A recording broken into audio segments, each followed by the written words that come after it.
Yes, everyone, you know what time it is. It's your boy Jack and Dave here. And with Ange Postecoglou as Tottenham's new manager who plays a completely different style, which is a possession-based, attacking and entertaining football-based style compared to the likes of Jose and Nuno and Conte from the past, which was, of course, that defensive brand of football. There will be some players in this Tottenham team that will benefit from the change in style. So today, we are going to look at players we think will improve under Ange Postecoglou, and we'll be giving our reasons why. And we're going to work our way from the defense through the attack here, Dave. We're going to start first with the cruncher, Christian Romero. How do you think he can improve under the likes of Ange Postecoglou?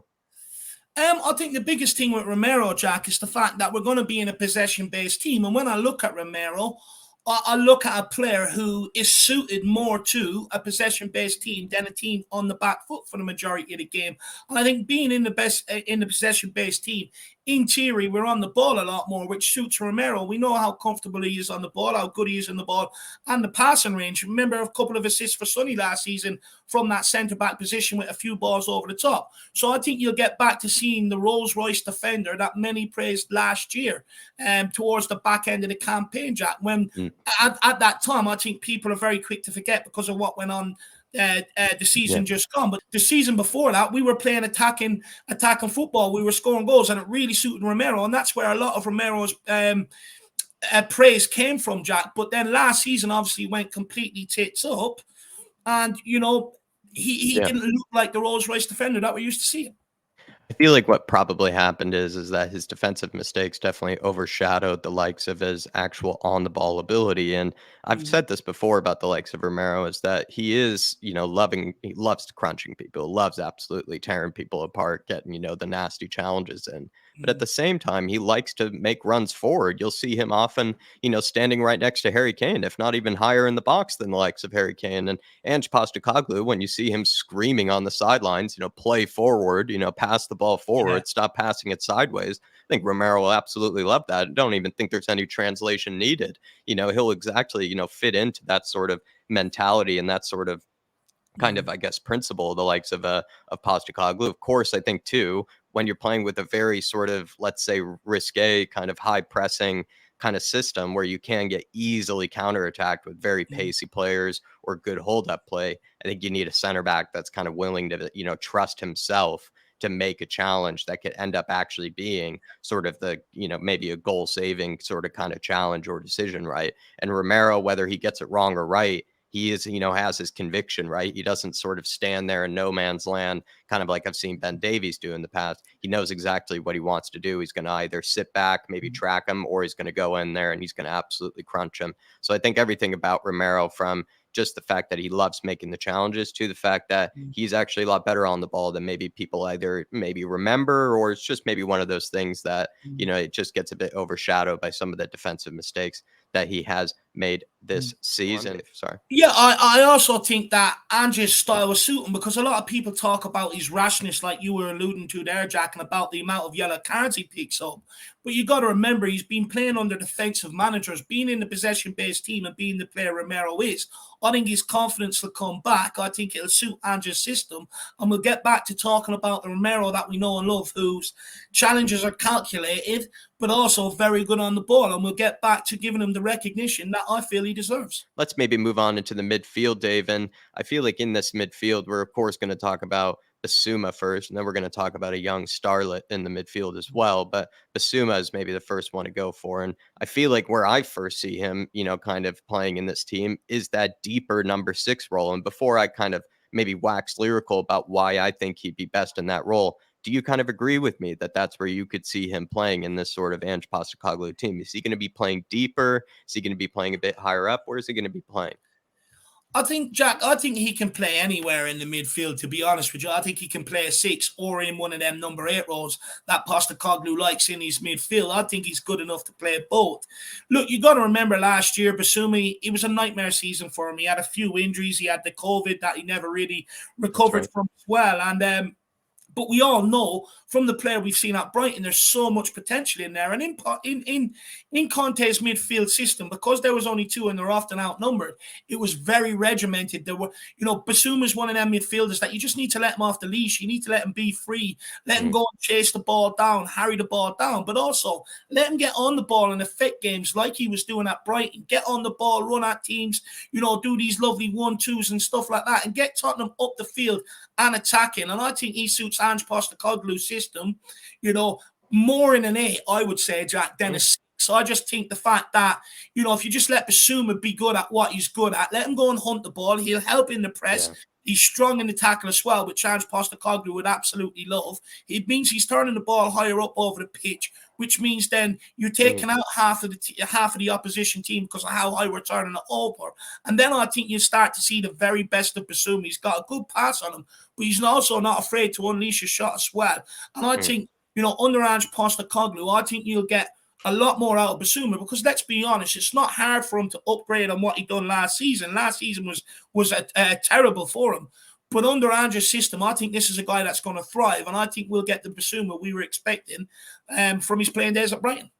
That's a really good point, to be fair, about the fact that you just want to free Basuma, right? Everybody's been saying that under Conte's time period is that he was sort of kind of limited in maybe what he's asked of in that sort of two-man midfield. And even when he was in a two-man midfield, though, with Ryan Mason, he was actually a whole lot better. Somehow he was freed in that sort of role. He could actually run it by himself. And that's why I actually think he could run sort of maybe the number 6 role in this sort of team, because he sort of showed he could run a whole midfield by himself. And that's why I think people associated him with Brighton, right, was that he was kind of just doing that on his own. He felt like he was sort of dictating the tempo, winning the ball back, getting forward, just sort of doing it all. And that's why I know maybe this role of maybe under Postecoglou's team is going to be very, again, kind of strict type role. But the fact that it is a very possession-based team and a very possession-based model makes me feel like, Basuma will really enjoy that type of role, because I feel like he can do everything from playing short, quick passes forward to kind of,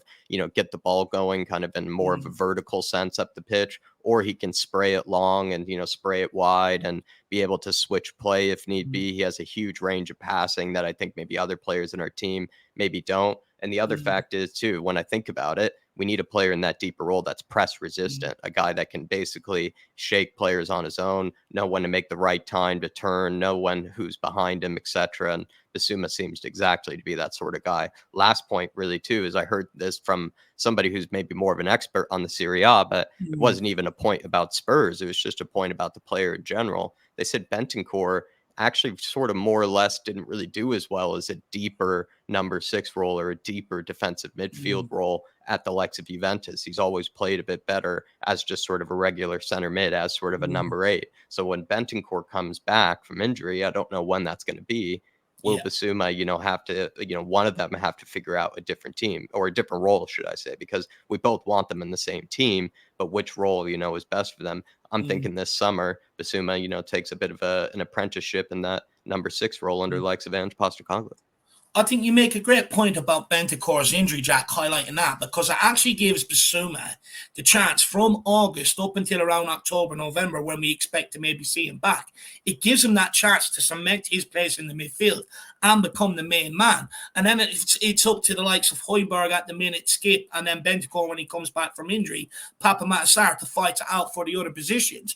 Now, with Bentancur, I do think what I would say about Juventus fans saying about me in the number 6 there. Of course, many managers use that number 6 for different things. Sure. Let me ask you a question, though, Jack.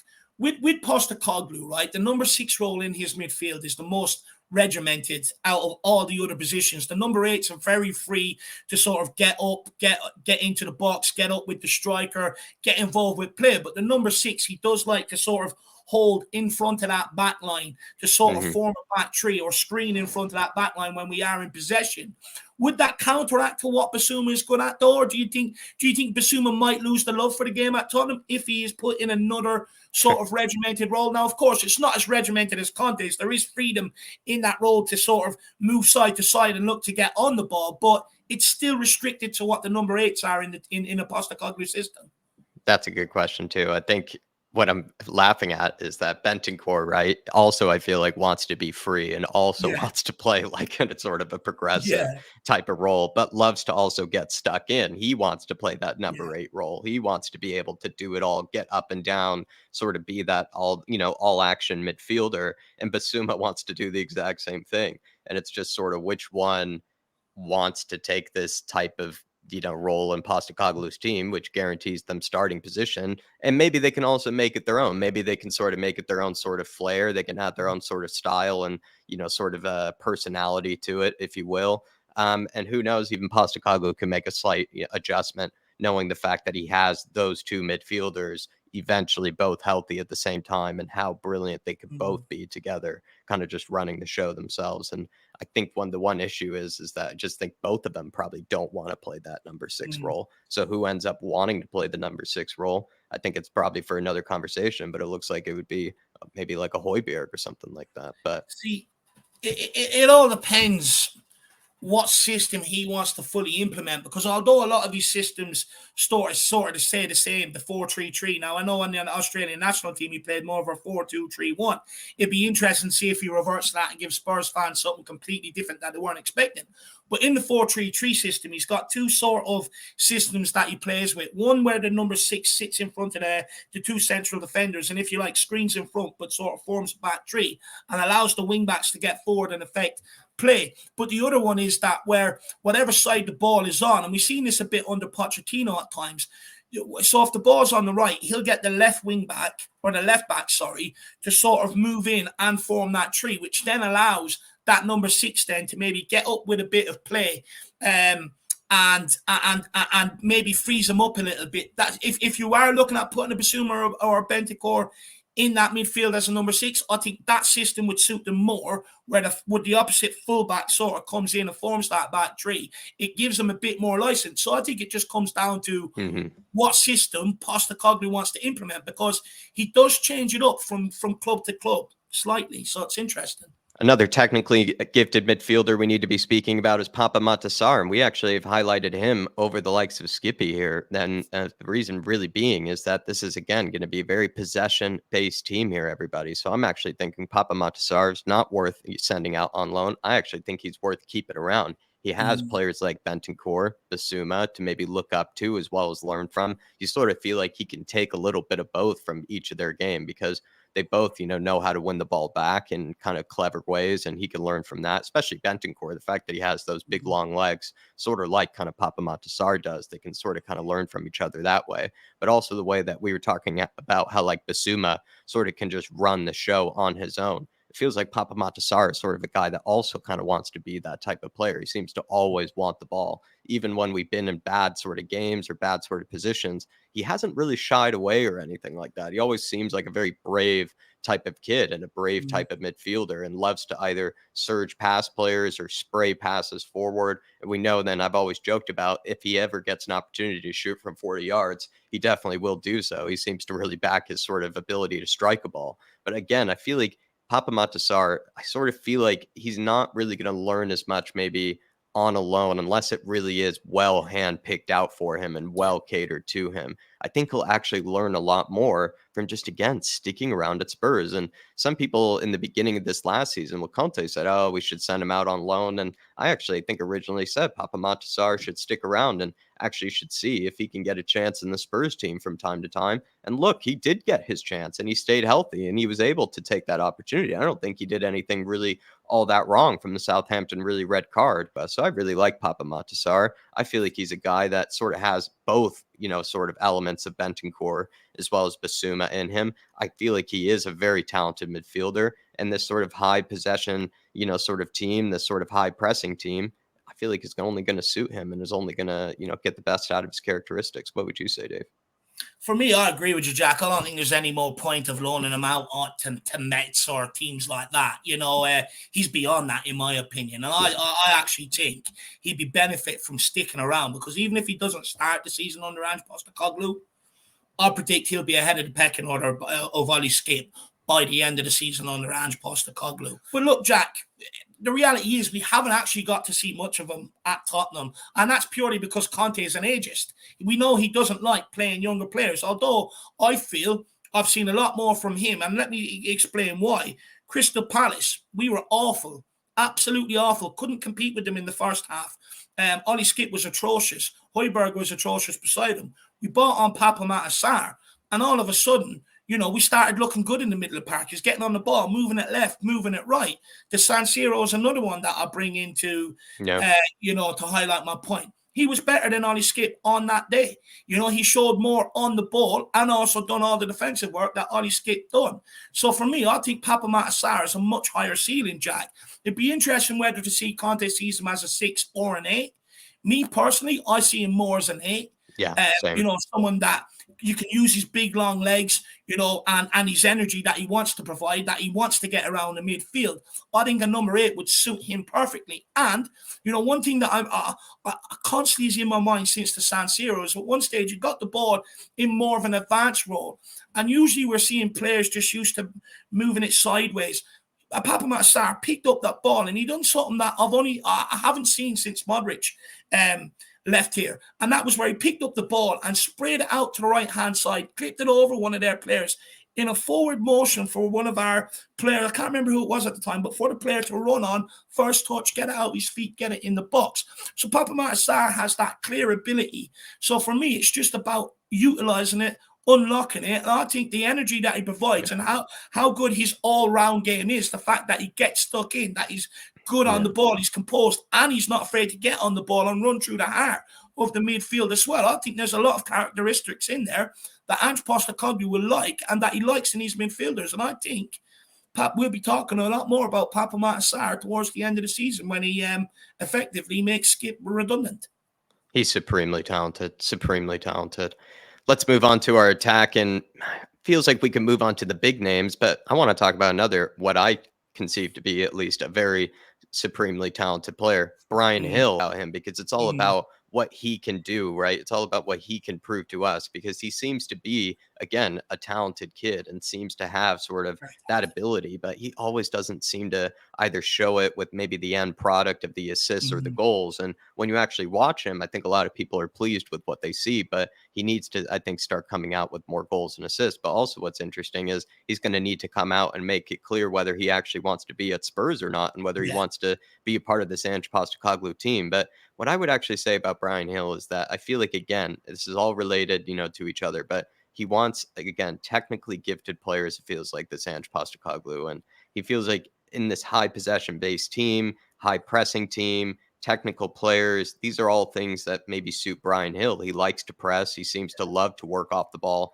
sort of tirelessly and sort of thanklessly to win it back. And also when he's on the ball, I think he does a very good job at trying to take players on, as well as trying to either, sort of work a 1-2 or put in a good ball into the box. It's just, I think, both things that Postecoglou really, needs from his wingers. And when I've seen before from tactical videos, etc., that say that a lot of the wingers really just sort of stand kind of more or less on the touchline and kind of keep that width to sort of kind of, challenge the defense. That really, again, suits Brian Hill, I actually think, where he's in those really wide areas. I think he is a danger because he has that sort of agility to take it past you and put it in the box, or just take it past you and kind of work with a striker from there. So I just feel like, again, a high possession based team with technical players that also need to press and are expected to press, all attributes that I think suit Brian Hill. Do you know what, Jack? Obviously, this conversation, like you said, is dependent on him, wanting to stay around at Tottenham. But Gil Messi is one I feel sorry for, and I actually think he's been unfortunate.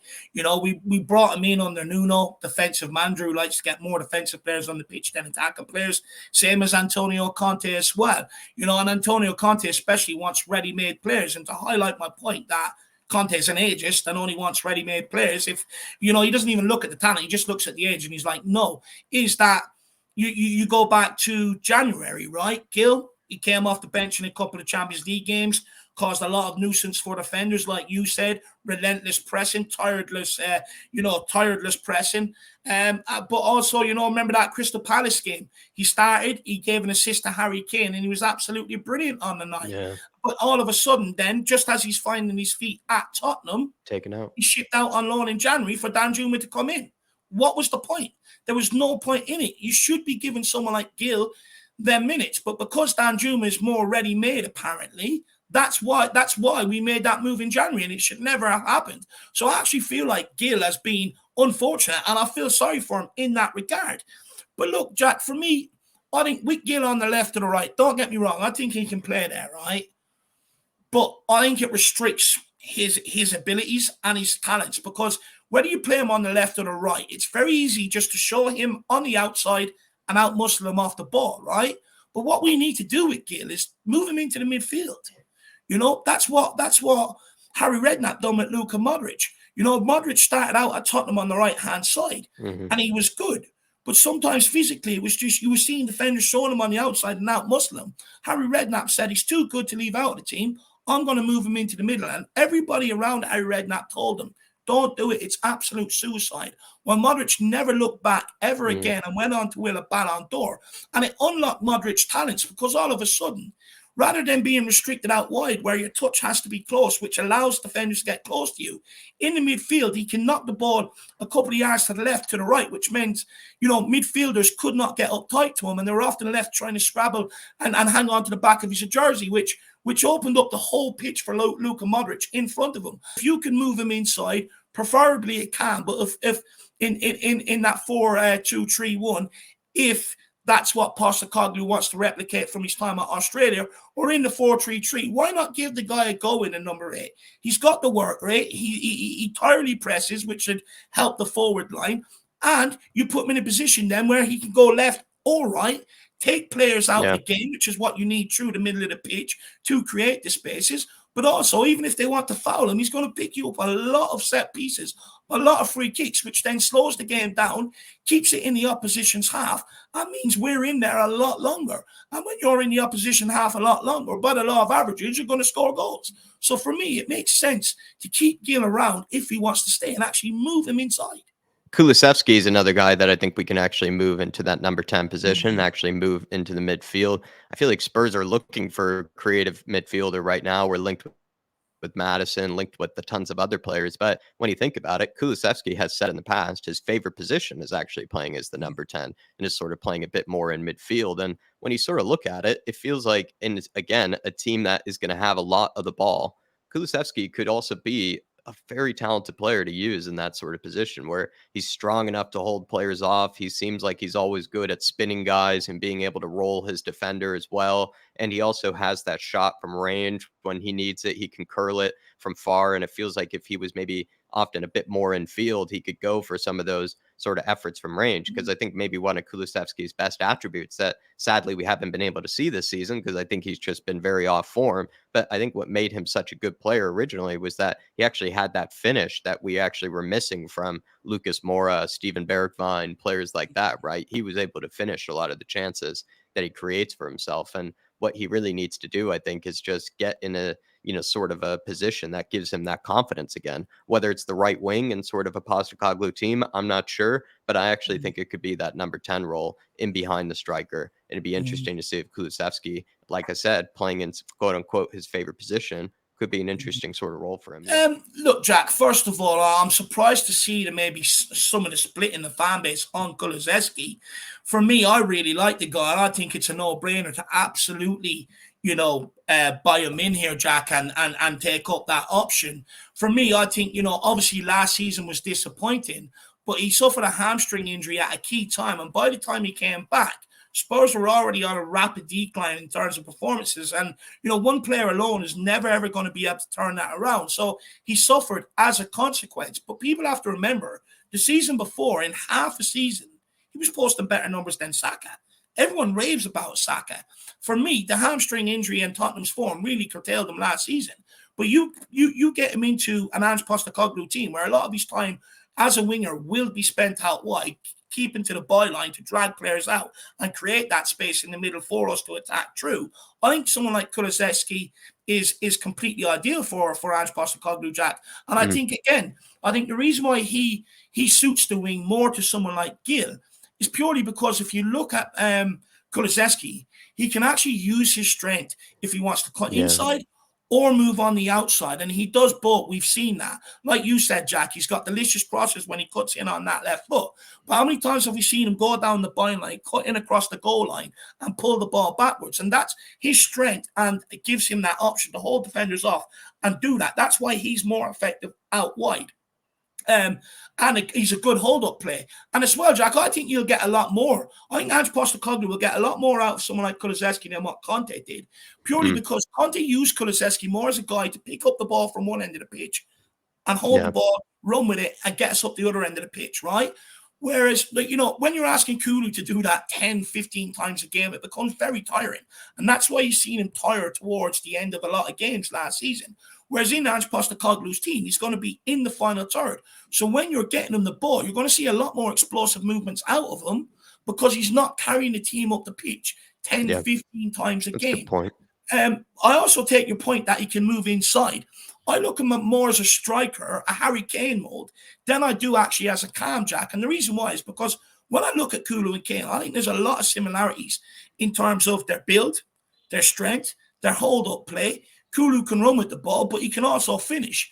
So I think if we ever do let Harry Kane go, Kulu would be the one I'll be looking to put up front, because all it takes is a little bit of working with Kulu, and I think you'd have a devastating striker there rather than someone who's a Cam. But I do think he can play there. He's got a good passing range, but I think he'd just be better suited to a striker, to be honest. I completely agree. The number 9, Dave, Richarlison, we've decided to pick out here. The reason why I've picked him out is maybe the obvious one that probably has been said before, but that Kyogo role, can he play that Kyogo role?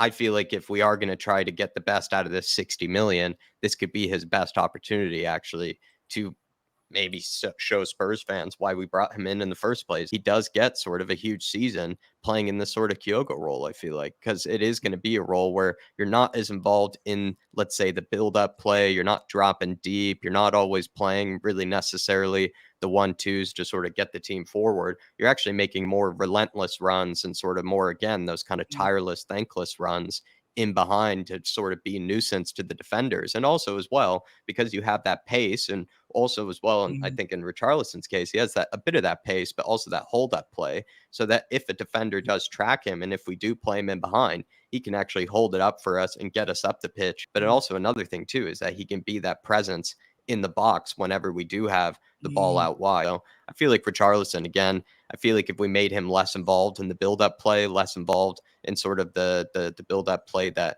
leads up to getting to the final third, I feel like if he was just sort of a guy that was sitting on the shoulder of the defenders, making runs in behind, just sort of being also as well, like very good presser that he is, and trying to win the ball back, he actually could basically do that Kyogo role quite well. Who knows? Maybe even better than Kyogo did. Yeah, 100%, Jack. And I'm gonna read not read something out, but make a point that will back you up on that Ange Postecoglou. But look, last season we got to be honest, right? He was played out of position an awful lot. The minutes just were not there for him, and then when they were, he wasn't fit. So if he stays fit, there's going to be a lot of minutes here for him, because one thing Ange does is around 60, 65 minutes, and he's not afraid to use all 5 subs. He will freshen up that team to keep that relentlessness, to keep that intensity. So there's going to be a lot of minutes, especially off the bench, for someone like Richarlison. But if Postecoglou decides to drop someone like Harry Kane, for instance, on a needs-must basis for his creativity to a Cam or to a number 8, Richarlison is going to be the guy that's going to profit, because he'll take up that striker role. And like you alluded to, Jack, he'll be getting back to more or less, like Ange Postecoglou expects out of his strikers what Pochettino had Harry Kane doing, which was not really involved in the build-up play, but constantly making runs off the shoulder of the centre-back, of the last defender, just getting in behind, getting in the box when the ball's out wide to attack it, like you alluded to, Jack. So that would be getting back to what Richarlison is actually good at. Last year, we were asking him to do everything that he was bad at. So we were not playing to someone like Richarlison's strengths whatsoever. But Jack, to back your point up the most, and this is one of the reasons why I feel like Richarlison will actually thrive under Ange Postecoglou, is because one of Ange's key principles is not to have the ball at the highest point of attack, which means at someone like your striker's feet, for instance, which last season under Antonio Conte, the 3 forward players were the highest point of attack, and that's where we look to get the ball in and build the ball into and build up off. Whereas Ange will not want that. Ange will want the midfielders to get on the ball, the wing backs to get on the ball and be the creative ones, with your wide players just constantly making runs in behind and your forward player. So that's where we will suit Richarlison, because you're not getting the ball into him, asking him to hold it up, which he can't do. You know, his first touch is atrocious. You're just asking him to make runs. And then also, like you said, when we don't have the ball, one thing many fans did like from Richarlison last season, probably one of the only things, was his relentless pressing nature off the bench. And that's something Ange, I think, will look to utilize as well. I think Ange will tap into his mentality. If you can tap into Richarlison's mentality and keep the guy on the edge of being angry all the time, that's where you'll get the best out of him. And I think Ange will know that. Hopefully, Ange can give him some offsides lessons too this summer as well. That would also maybe be helpful with some of those tireless runs, because when he is played in behind, we need him to be on sides. But everybody, those are all our players that we decide to pick out that could improve under the likes of Ange Postecoglou. Let us know if there were ones that we felt like, you know, you or that you felt like we missed out on. Of course, I feel like there probably are some, because, you know, we kept the list, I think, sort of brief. We didn't want to throw just every single player in there. So let us know who maybe we left out, and let us know why you think they could be improved under Postecoglou and why you think they could thrive under Postecoglou. But I think we'll leave it there, Dave. Please, everybody, hit that like button on the way out. Grab a membership as well, Flat Cap membership, if you do want to support the channel and all the different videos that we put out there for you guys. And come on, you Spurs. And in the Big Ange we trust. In Postecoglou we trust, baby.